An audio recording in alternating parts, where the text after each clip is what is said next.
A short time ago, an American airplane dropped one bomb on Hiroshima and destroyed its usefulness to the enemy.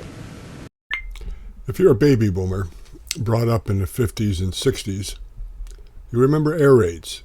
There was a Cold War going on between Russia and the United States. And once a week, being a city of Chicago native, the sirens would ring, signaling that this was an air raid practice in case of a nuclear attack.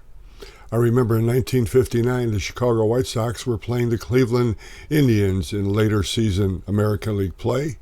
The White Sox won and clinched the pennant, which means that they would be playing in the World Series. Mayor Daley, a big White Sox supporter, put off all the air raid sirens to celebrate the White Sox winning the American League pennant.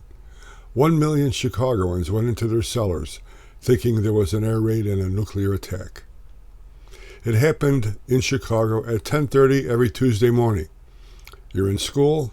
What you did was you sat at your desk, put your head on your desk, and that was going to protect you from a nuclear attack. When you see the remnants of Hiroshima and Nagasaki, you realize that's just absolutely ridiculous. It's a mentality that I guess was more of a mental exercise, something to keep you aware of what's going on. Practicality meant nothing. That mentality surfaced again in the state of California during these wildfires. After cutting budgets of firemen, after cutting budgets of water reparations, after cutting budgets in all their first responders, they're wondering what happened. Well, let's say you practice every week putting out a fire. You hook up to the hydrant. You throw some water on it. Everything is fine. You keep on doing that. But what happens, as it did in California, if there's no water?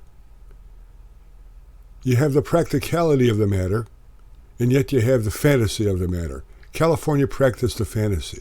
They should go back, get rid of this green energy, woke mentality, and serve the people of the state of California for their safety.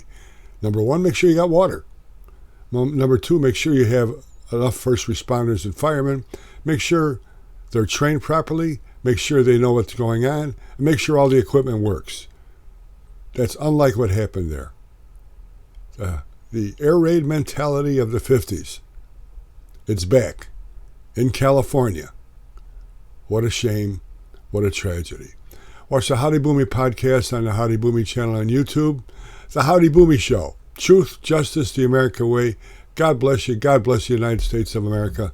Let's get to work.